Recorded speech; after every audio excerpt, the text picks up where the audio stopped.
March is National Kidney Month. About 37 million Americans have kidney disease, and it impacts everybody who loves them. That is true for five-time Olympic gold medal swimmer Missy Franklin.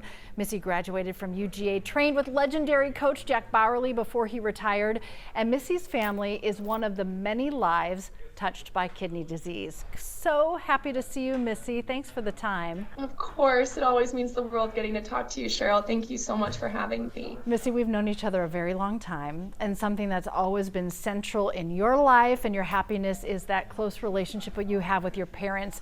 The health scare with your dad was seismic for you all. Yes. It was. It was so scary. So as you mentioned, my parents are my best friends. They always have been. So when my dad was diagnosed with ADPKD, which is a rare genetic condition that causes cysts to form on the kidneys that leads to a decline in kidney function, it was such a hard time for us.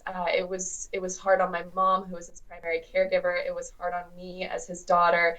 And as you mentioned so beautifully in the beginning of this, kidney disease truly affects not just the patient, but everyone around them as well. So we've been through quite a journey the last several years. You're on the journey, and then as you're going through this with your dad, you and your mom are learning as you go. So given what you have learned, what would you tell other families out there now?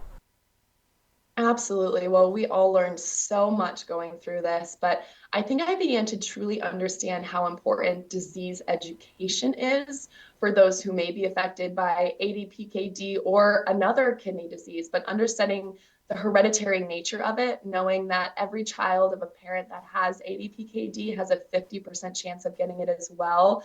Just having those conversations with your family about your family health history and creating a plan that works best for you and your family. So I became inspired to be proactive, and I work with my doctors and nephrologists to monitor my kidneys and overall health now. And we understand that every patient and family's needs are different, but just having that initial conversation about family health history is a perfect place to start. You know, sometimes those are conversations you don't think to have when families are getting together around a holiday or a birthday, but really knowing that just a little tidbit of information from a grandparent or a great aunt or something could be the difference between you being on that journey to getting the medical support you need or not. Absolutely. You couldn't be more right. And we understand that these conversations can be hard to have. And that's why we're here encouraging you to have them, because we truly believe in the benefits of them. And that when you're able to be as proactive as possible and speak with your doctors about different ways to identify kidney disease or other genetic diseases that run in your family, we know the importance of early detection. And those conversations are the starting point of knowing that early detection and moving forward.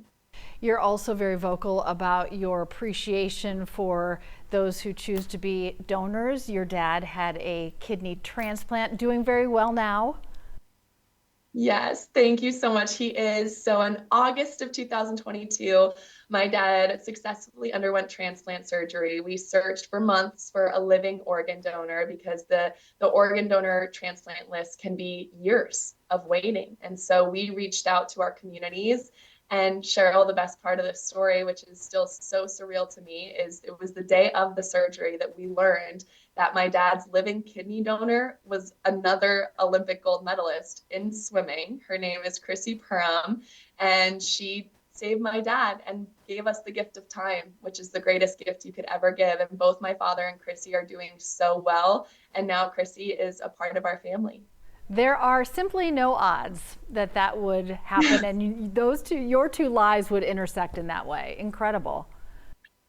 Thank you. It's been such a beautiful journey, and as I mentioned, to give the gift of life and to understand firsthand what that does for someone. Of course, now our whole family is huge advocates for organ donation and also living organ donation. If you choose that is something that you wanna do in a way that you want to leave an impact. Yeah, and I just want to personally say thank you for, speaking out and being an advocate for kidney disease. You know that my youngest son is a kidney kid, and just the more we can talk about it, the more people understand about these conversations that your families can have if it is genetic based or just screenings and being proactive with conversations with doctors. It all makes such a tremendous difference.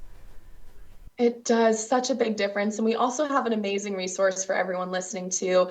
Otsuka America Pharmaceutical Inc. has a great website. It's adpkdquestions.com. And you can go there to learn more if you want to inquire any further into ADPKD or into kidney disease. That's so good because sometimes you just don't know where to start, and that is a really important place to start. Before we go, I have to say congratulations on your new podcast, Unfiltered Waters. I love listening. I love Caleb Dressel, such a great interview, and then Sydney McLaughlin-Leroney, all getting ready for the Olympics. What a cool new endeavor.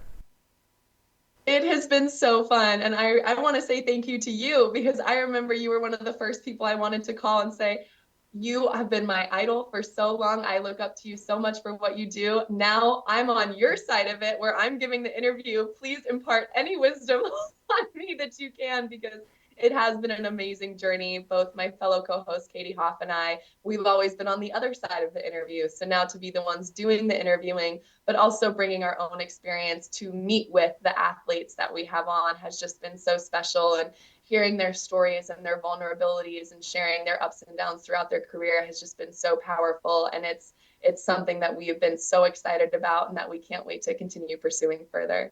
You do it so much better. Trust me, you do it way better than I ever have. Not even close, but thank you. But I love that you can use your personal experience as you talk to them. So as we are approaching the Summer Games in Paris, what would you say is the best part and the most challenging part? Let's start with the best things about the Olympics.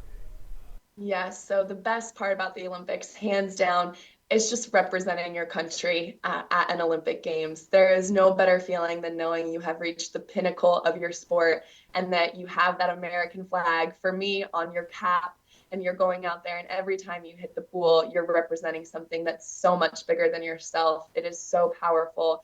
And then I would say the hardest part is actually the Olympic trials that comes beforehand. There is so much pressure that comes down to these athletes to just make the team. Our country is so competitive that just getting on the team in and of itself is a huge, huge accomplishment. So Olympic trials can be a bit of a pressure cooker. And once you've gotten through that, you can really just enjoy the fact that you're an Olympian and you now get to go on and have this beautiful experience at the Olympic Games. Yeah, and you have that title and that honor forever. And thank you for all the good you put out in the world with the title behind you. We really appreciate that, Missy. Of course. Thank you so much for having us, Cheryl. Means the world. Good to see you. You too.